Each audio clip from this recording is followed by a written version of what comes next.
And so yesterday we learned in the Dvar Malchut, the speech given by the Rebbe in 1992. I guess it was the end of 1991. the end of 1991.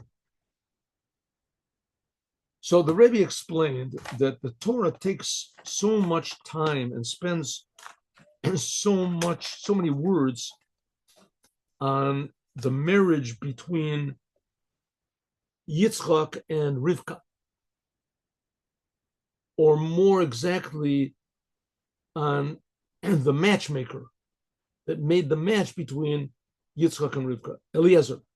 And it tells in great length about how Abraham made him swear to find a bride only from this particular place, and how he went and he didn't know what to do, and he made a vow and he prayed to God, please help me to find this proper bride, and he made conditions, right? What it'll be, and all of a sudden he stopped his camel in a certain place and came out exactly a girl that fit his conditions. And afterwards he goes back to her father and her brother, and he tells them the story, the whole story, another time. And then finally, in the end, it says that she came back.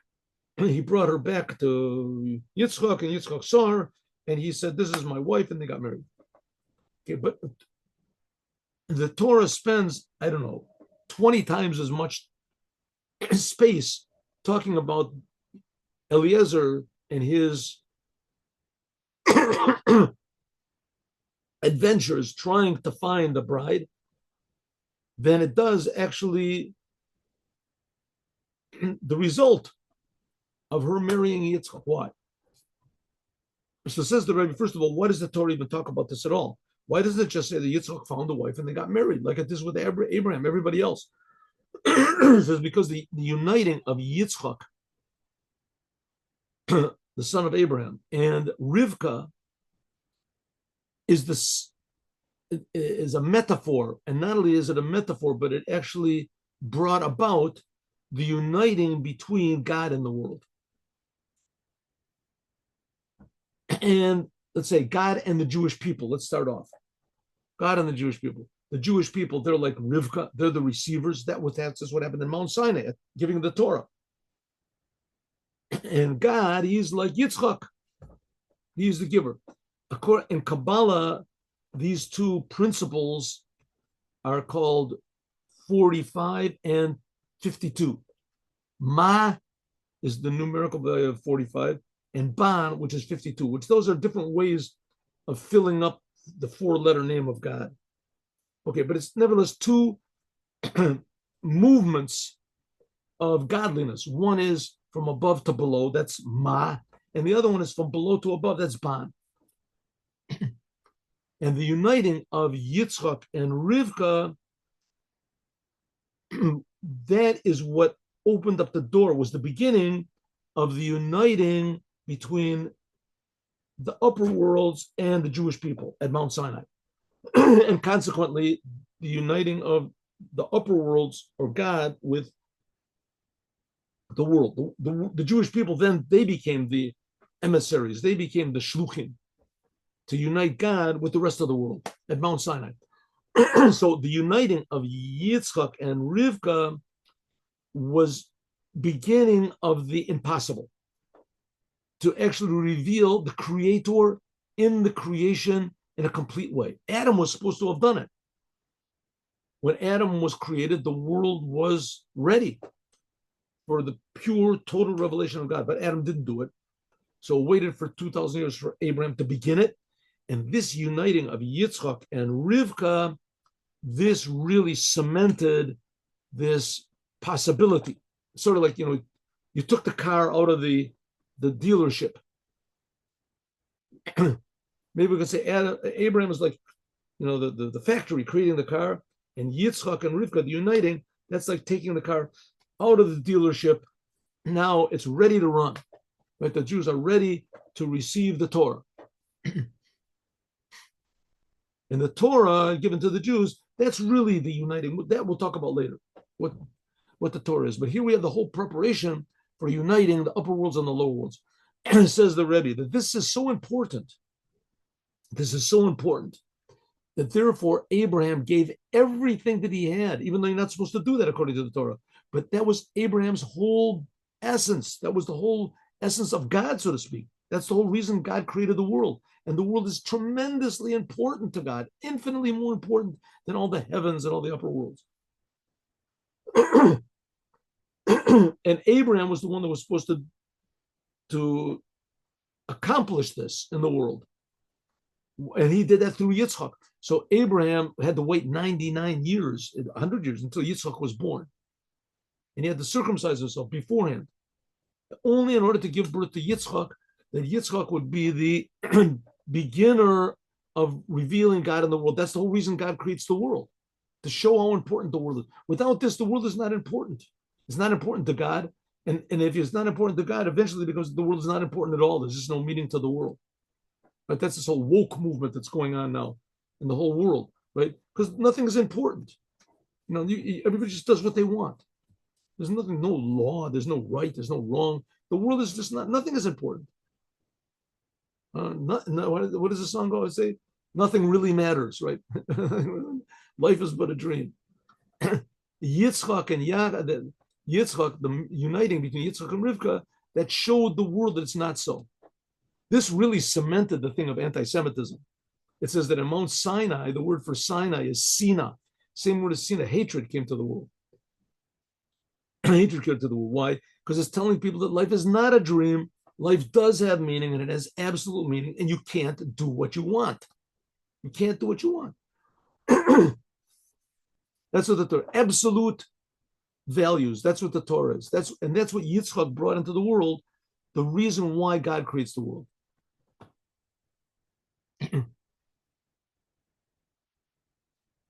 So this came from okay.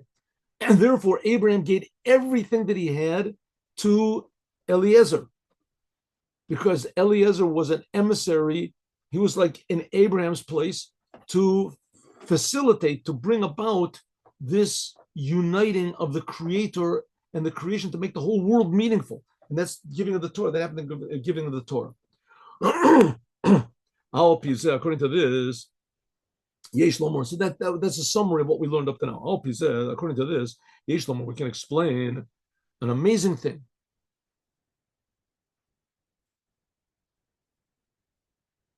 A surprising thing. Habir b'Chasidut, the explanation in Chasidut, in the most foundational book of Chasidut, which is Torah or and Likutei Torah. That's what we learn every morning. This whole explanation of the marriage of Eliezer and how he brought about the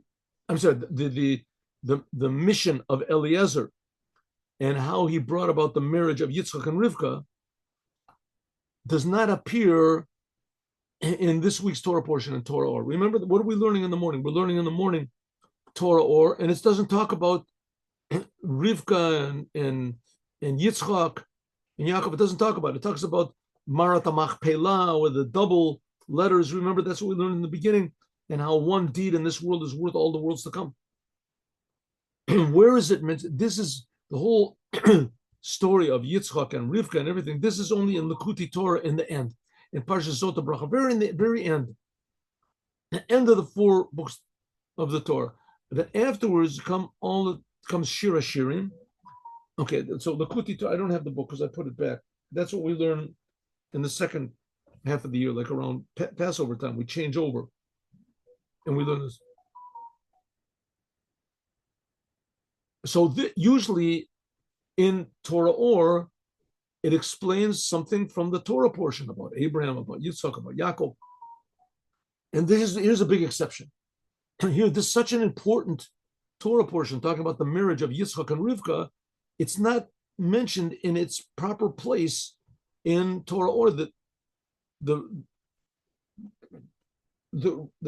first Rebbe of Chabad didn't put it in its proper place. It put it right at the very end, so to speak, like it's a topic on its own.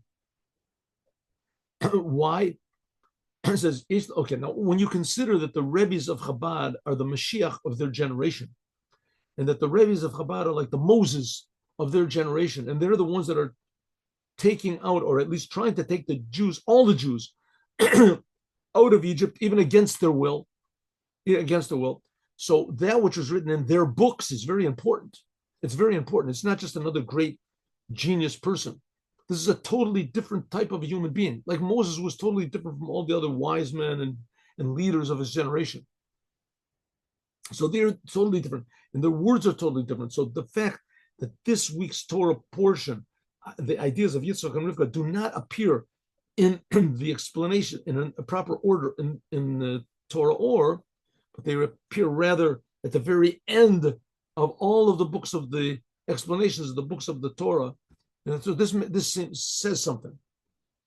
Yeshlom, we can say that in this is hinted at that the shlichus, that the purpose of Eliezer, in order to bring about the marriage of Yitzchak and Rivka, which we said is the unification of Ma and Ban, which that's the whole idea of the real redemption of the Jewish people and consequently the world, to reveal Ma, which is godliness, in Ban, in the creation.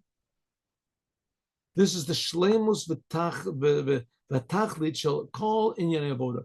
This is not just the purpose, the end point of the world. This is the whole purpose of all of the Jewish people, of everything.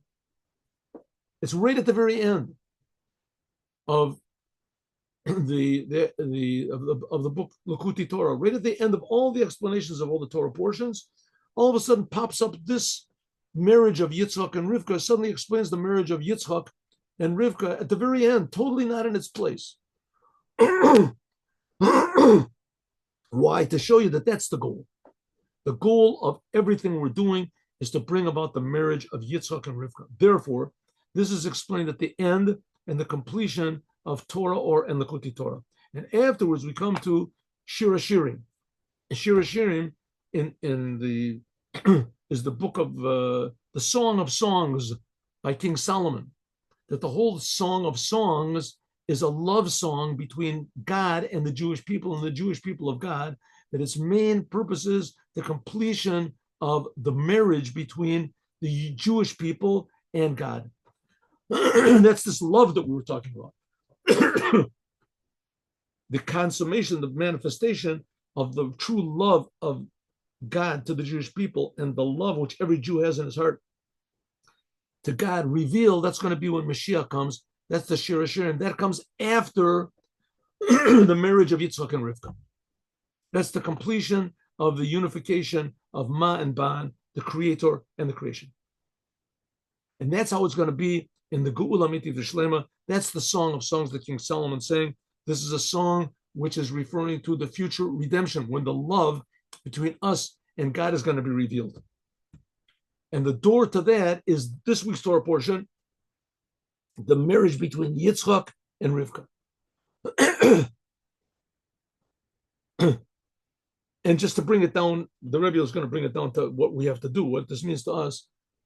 What it essentially means is that we have to understand that everything that we're doing is in order to make this world a blessed place. Although Sifin we can add on, in the beginning of the book of Likutei Torah and Vayikra, over there, that begins the whole idea of Likutei Torah. In the book of Likutei Torah, in the order of the Torah portions, Vayikra, and then afterwards, the other one, Tzav, and etc. of the book of Leviticus. But in the book of Likutei Torah, maybe I have to bring you this book to show you. There is only two parshas of Shemot, Bashalach and Pekudei. It's explained the idea of Shlichut. Is explained in this book, Torah, Likutei Torah.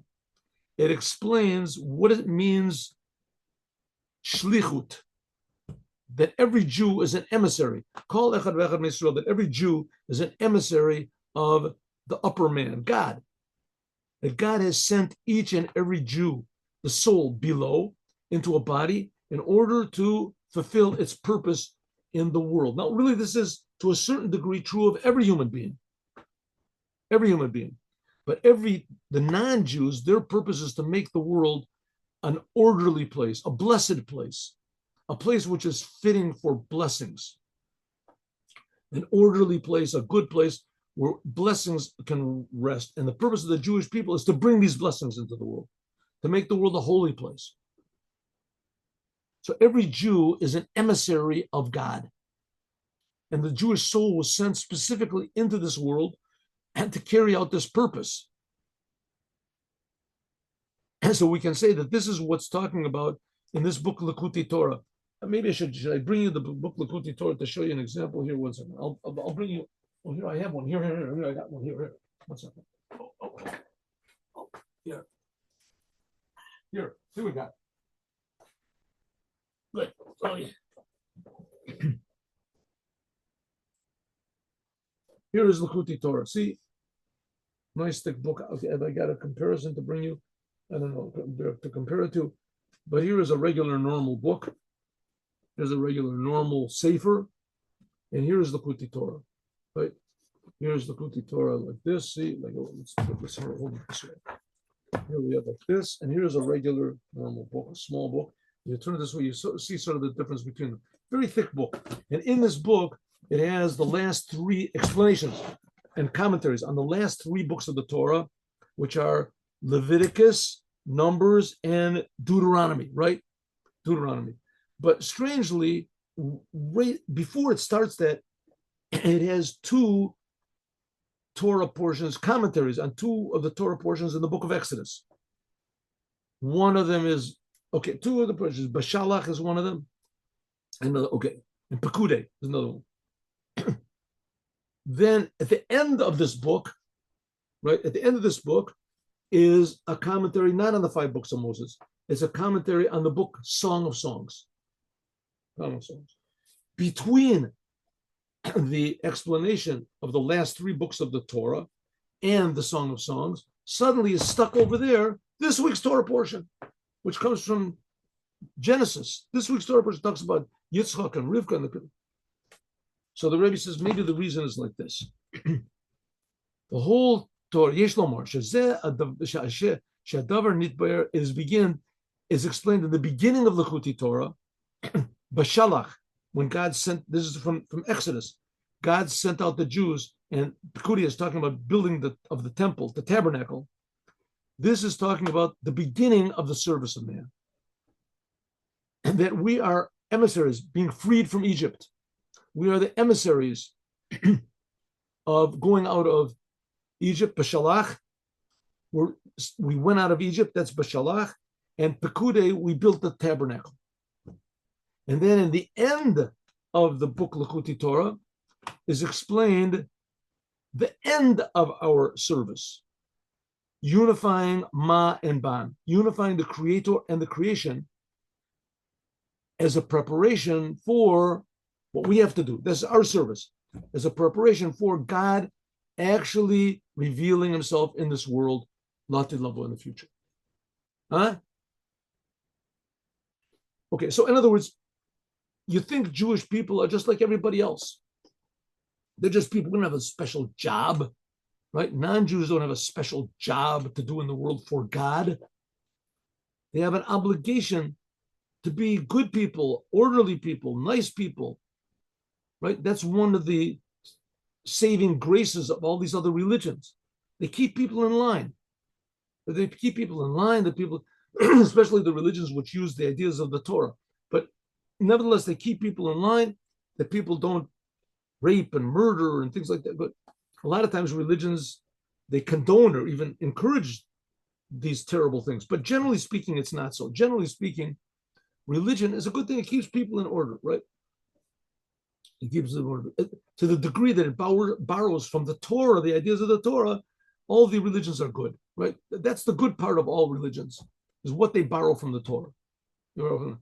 But that's the non-Jews. They don't have a special purpose in this world to make the world a godly place, a holy place. But every Jew does.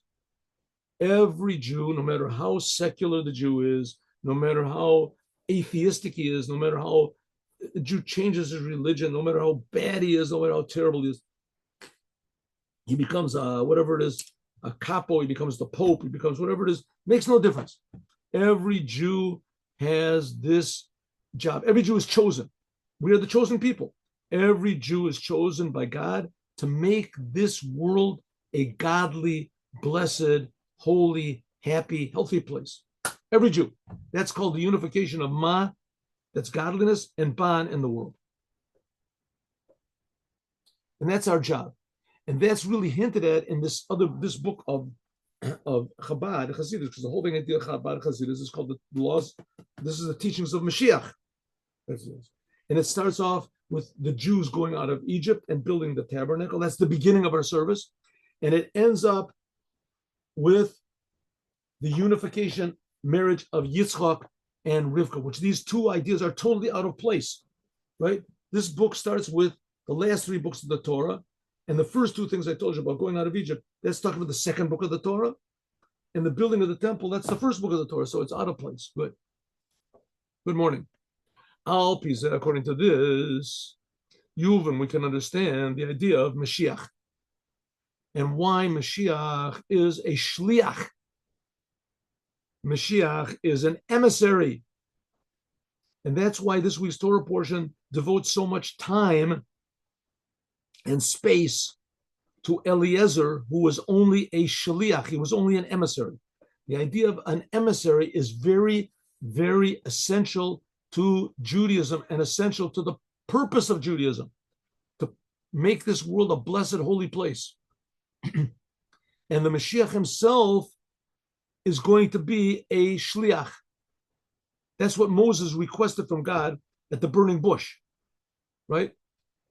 Just to refresh everybody's memory, Moses, before God told him to leave Egypt, to take the Jews out of Egypt, so Moses was a shepherd in the house of his father-in-law, Yitro, and he was tending the sheep, and suddenly he saw a bush that was burning up.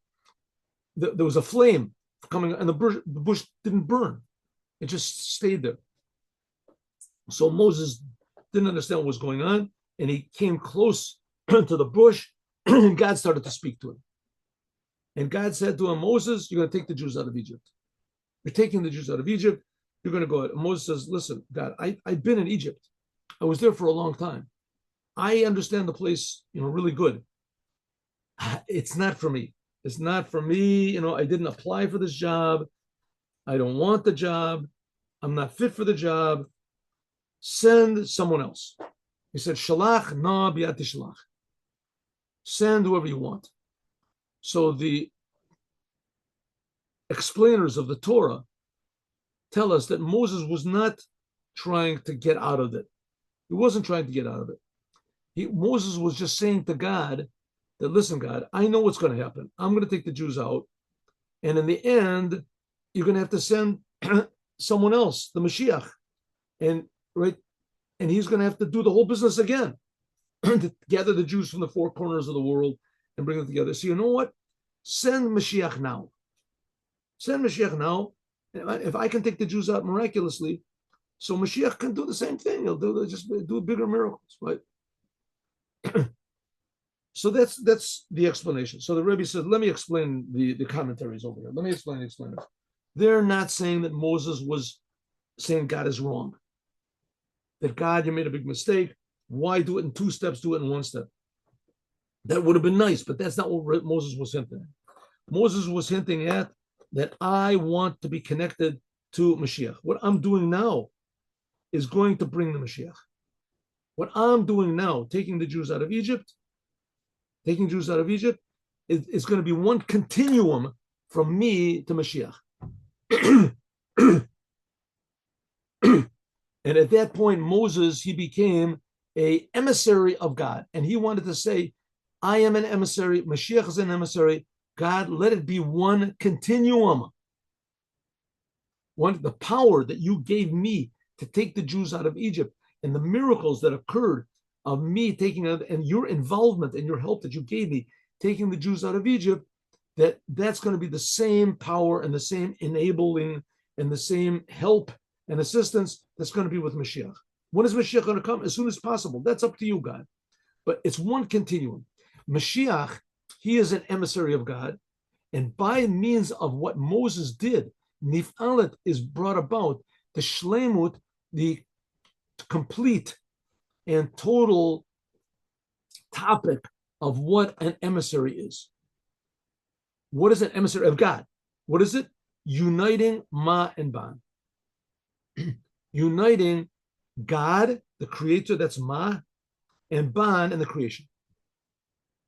That this began with this whole idea that there can be a shliach, that he'll do this whole business, that there can be such a thing as a shliach, an emissary, to carry out this tremendously important and essential the goal, which is the whole goal of all creation, that it can be done by means of an emissary, and you don't have to do it yourself, an emissary.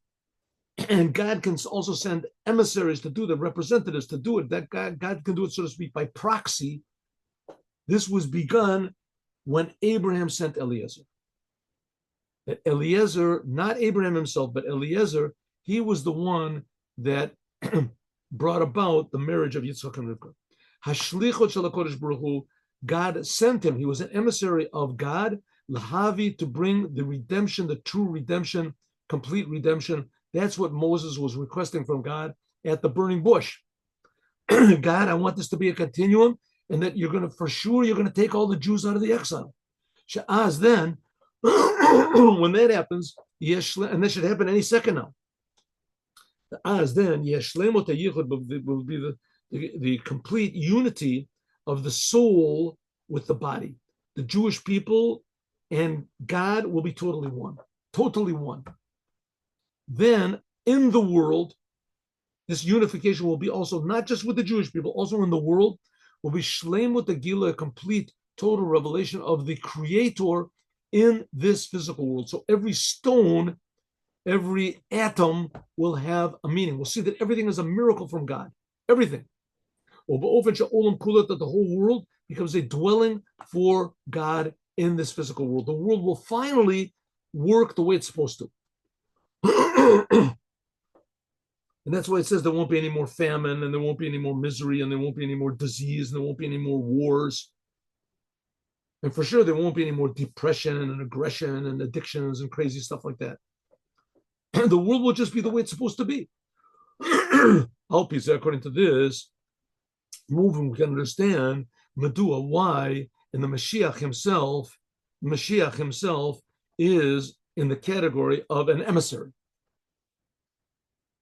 Isn't the Mashiach is the goal? Isn't he the goal? No, the Mashiach is just an emissary to bring about the goal. Shemit bateh bechibur, that this is expressed in the unification and the unity between these two opposites, Ma and Ban.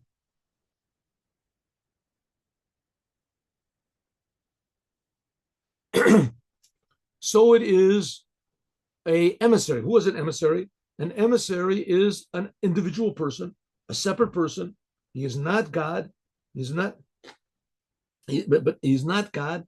But his whole purpose is to unify godliness with the world. He is an individual on his own, so to speak, of a soul in the body. I mean, really, nothing is really separate from God, but physical, basar v'dam, flesh and blood. Like the Rambam says, like Maimonides says, that the Mashiach is going to be a person. He is going to be a king from the house of King David. And he is going to be a person that he learns the Torah. And he does the commandments like David did. And he will fight the battles of God. What do you mean fight the battles of God? Yesterday was the birthday of the fifth Rebbe of Chabad, that he founded the yeshivas of Chabad, the place of learning. And he said, we are soldiers of King David. We're here to make war. We're here to make war against anything that opposes Mashiach. What is our weapon? Education, light, love, drawing others closer to Torah and commandments, being a good example. Mashiach will fight the battles of God. Dvar HaMochiach, this indicates Shehu Nimsa, that the Mashiach will be in the world, and there will be a world where there are opposition. Shemishum Kach, that therefore, he has to make a war, and he will defeat his enemy. V'yachad im zot, and together with this, even though Mashiach is going to be an individual and a separate person, and he's going to have to fight battles, he's going to have opposition.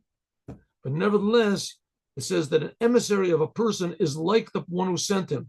So he will be like God. He's an emissary of God, so he's a person, but he's also God.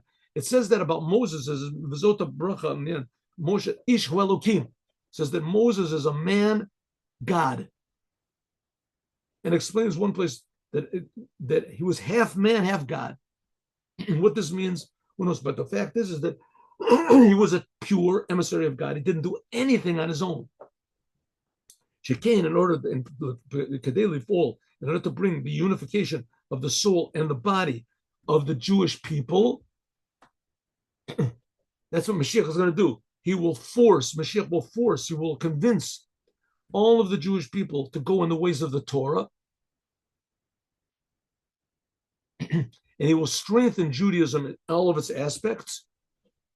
The Yichud Aruchnis, he will unify spiritual and physical in the world. So in order for Mashiach to do this, he himself has to embody these two opposites, God and the world. According to this, Yuvan, we can understand, Tochen shel Bakasha, what is the whole meaning of Moses' request to God at the burning bush, Shalach nabi atishalach. God, send whoever you want. What did Moses request from God? He requested and he proposed in this proposition and this request and this proposition, Moses wanted Lif'ol to bring about, and he actually did bring about, at the Chibur, the uniting, the Achdut, and the unification of the goal Rishon of Moses, that he was the first redeemer, took the Jews out of Egypt, and the goal Achron and the Mashiach. I mean, maybe you can ask yourself a question, and of course Moses himself asked this question to God. Why did God have to put the Jews in Egypt? Why? That's how Judaism started off on the left foot, right? All of Judaism started off in a terrible way. In Egypt, the Jews were born in Egypt. They didn't do anything bad. The ones that went into Egypt were Jacob and his family. They were all pure people, totally pure. They were devoted totally to God. And they went down into Egypt, and they succeeded there, and it was very wonderful. All of a sudden, there was on them this terrible suffering, right? And so they were in Egypt. They suffered whatever is 119 years of actual terrible suffering that they suffered. But I mean, they were in a strange land in Egypt. That's not a place for a Jew in Egypt. And they were there for 210 years, and they were born there. 4 generations of Jews began in Egypt. Why? Why did God do it that way? And why didn't God just give the Jews Israel? Take Jacob and his sons in Israel, and they'll grow up in Israel, and that's it. Why in Egypt? So it seems that the integral part of Judaism is to go out of Egypt. That's the first of the 10 commandments. There has to be in Egypt, and the Jews have to go out of it. And Egypt has to oppose the Jews, and it's very difficult, and Moses takes everybody out. That was the request of Moses. Just like you're taking the Jews out of Egypt now, by means of me, I want you to take them out also from the total exile by means of the Mashiach. Moses on his own, his thing of Moses was Chachma, Torah. Like it says, Zachru Torah is Moshe. And Moses, he received the Torah from Sinai. And that's Moses. Mashiach on his own, his whole thing is also, he's a king. Mashiach will be a king. Yamod Melech Beit David. That's how Maimonides starts off. He's going to be a king. King. The Yesh, Lomer, we can say, Shazeu, this is the difference between, okay, so Moses' main thing was Torah. He was a teacher. And Mashiach, his main thing is leadership. He'll be a king. What's the difference between them? Moses is it's like the difference between a mashpia, someone who is a teacher, a director, a rosh hasfirot, the highest of the spiritual levels, and the receiver, Malchut. So to speak, Moses was the highest, and Mashiach is going to be the lowest. The king, ideally, is the lowest person in the kingdom. The king is supposed to be the lowest person in the kingdom. Why? Because he rules over the people. So the people, they have over them a human ruler who has limits. But the king is supposed to be totally ruled over only by God. So his servitude is infinitely lower than his master. So the Jewish people, in regard to Moses, that's like pupils regarding a teacher.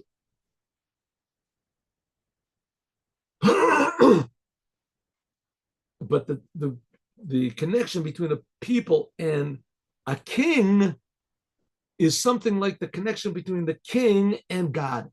Total surrender. In English, it's called, in Hebrew, it's called bittul. So the Mashiach is going to be the lowest. He is totally surrendered to God, incomparably low. And Moses, he's surrendered to God's wisdom. So there's sort of like a comparison over there. Al derech, like it says, the difference between the light of the sun and the light of the moon. The moon is just a receiver. That's like the King David, the Mashiach. And Moses, he's like the sun. Moses received the whole entire Torah. That's the source of everything. From it came the power of everything, the power of the redemption. That's what Moses requested. That what I'm receiving now should continue to the Mashiach, and it should have the power of redeeming the Jewish people. And yet, the whole idea of the Mashiach is Goel Achron. He'll be the last redeemer. He will come at the very end. That's Malchut, the final end, at the end of the time of the exile. But there's a tremendous advantage to being at the end, the Mashiach. Moses was the beginning. He was the first one to redeem the Jewish people. Mashiach will be in the end. He'll be the lowest. That by means of his total surrender to God, including in him all of the levels from above, he had nothing of his own, Mashiach. Or a makabel, that a person who's a total receiver of God, this receives from the highest levels of the giver of God. He has nothing of his own. He's a pure receiver of godliness. Kafishi Gala, like it will be revealed in the future redemption, it says in the Keva Tesovas Getter. It says that the feminine aspect, the receiver, will be higher than the giver. Why? Because the giver, he's giving something of his own, but the receiver is only what it receives from God. It's infinite, so therefore it's not his own power, so to speak. Milas Agufi, that's the body of a Jew. The body of a Jew is pure receiving. It's higher than the soul, potentially. That only in the body can be received the essence. That's like the physical world, how the physical world is higher than the spiritual world. In the future, it says that the soul will be nourished by the body. And therefore, Davka Mashiach, only Mashiach, he will bring this future redemption. A geula, a true redemption with all of its things, because Mashiach will be pure godliness revealed in the world. And therefore, who brought about this whole thing? Moses. When Moses asked God at the burning bush, I'm going to take the Jews out of Egypt. I'm going to get the Torah. But please, God, connect this, taking the Jews out of Egypt and giving the Torah. That's a little hint at egotism. I'm doing it. Connect this to the Mashiach. The Mashiach is going to be, so to speak, he is not going to be the one doing anything. He's just going to be a vessel, total vessel for God. They said by means of this that Moses made himself the first redeemer and the last redeemer, but last redeemer. By means of this, Moses brought about the unification of both of these things. That the Mashiach, he will also have these two things and qualities. In addition to the fact that he's going to be a king, he's also going to be a teacher. Chachma, Torah. He'll teach Torah to all the people. Also Moses, and Abraham, Isaac, and Jacob. Mashiach is going to teach them all. All of them are going to raise in the dead. And Mashiach will teach them all.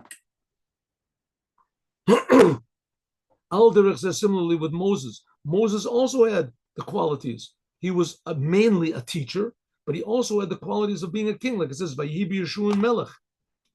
That it says it's one of the blessings in Zot Bracha that Moses was also called a king.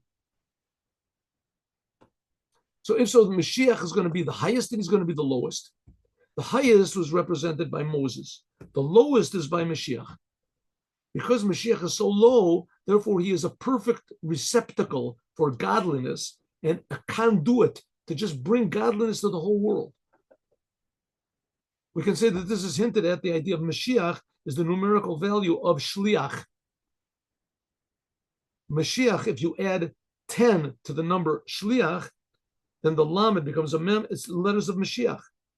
What does that mean? That the way to bring the Mashiach is only by means of emissaries, namely me and you, or you and me. Shekain Shlemos Gilui Mashiach, because the revelation of the Mashiach will be mine, because the Mashiach is going to be mainly that he is just an emissary of God, and he is an emissary of God with all the 10 powers of his soul. Shliach with 10 is Mashiach. Chachma until Malchut. As we'll continue, God willing, tomorrow. So we've explained today why the whole essence of Judaism, which is uniting God with the world, which will be accomplished by Mashiach, depends on an emissary. Moses was an emissary. Mashiach will be an emissary, and we too are emissaries to bring about this unification. An emissary has to have the two opposites. And one has to be Moses, which is the highest. You have to use your wisdom and your personality and your talents. On the other hand, you have to have the quality of Mashiach. You have to be totally surrendered to the one who's sending you.